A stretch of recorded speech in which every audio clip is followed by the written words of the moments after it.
j'arrive pas à comprendre comment ça c'est Hachem. Parce que c'est une lumière qui dépasse mon entendement. Ok, alors j'ai rien compris, c'est tout. J'ai rien compris, c'est pas grave de rien comprendre. Donc je recule, c'est tout. Je me remets à ma place. Je recule parce que j'ai rien compris, Bémet. Alors il y a rien de mal à dire qu'on n'a rien compris. Il vaut mieux que quelqu'un ne comprenne rien plutôt que quelqu'un il pense qu'il a compris, alors que Bémet, ce qu'il croit qu'il a compris, ça va le détruire, Chas Shalom. Il ne faut pas qu'il se mette dans cette situation-là. C'est-à-dire que si quelqu'un il voit des choses qui sont très fortes, il doit se dire, c'est pas parce que j'ai vu cette lumière-là que cette lumière-là je la comprends. Comme on a dit hier soir, comme Rabbeinu il a raconté dans le conte après le premier soir de Hanouka, c'est-à-dire cet homme-là qui a reçu l'invité c'est Oréach, c'est la lumière de la 8e dimension. Donc il a bien reçu l'invité, seulement il fallait qu'il fasse attention de se dire que voilà, maintenant l'invité est là, c'est-à-dire que cette lumière-là, Or Chet, la lumière de la 8e dimension est là, mais moi je suis à ma place, c'est-à-dire moi je suis chez moi, c'est-à-dire moi je suis dans mes mesures.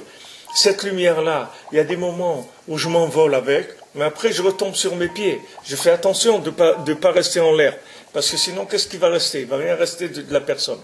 Donc ça c'est le danger pour chacun d'entre nous.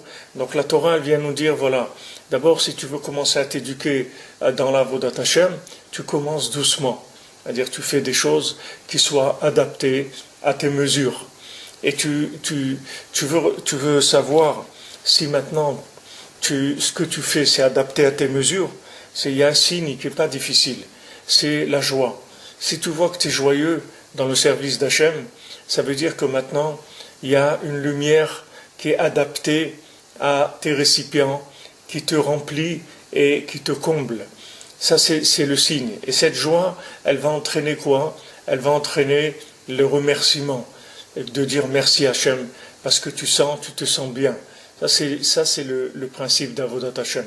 Si maintenant je me sens pas bien et je sens que j'ai des nerfs et je suis pas bien, je suis triste, etc., ça veut dire que je vais en faire trop. C'est pour ça que je suis comme ça. Je vais en faire trop.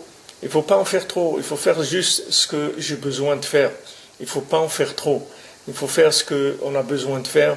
Et il faut faire attention de ne pas en faire trop, parce que c'est comme des médicaments, dépasser la dose prescrite, ça tue, ça ne guérit pas. Il y a une mesure pour que la chose fasse son effet. Donc Hachem, il nous envoie cette première lumière de Hanouka, et il nous apprend, il nous dit, regarde, tu veux commencer à me servir, c'est bien. Alors tu vas allumer une petite bougie. Et sur cette petite bougie, tu vas ajouter encore un petit peu le deuxième soir.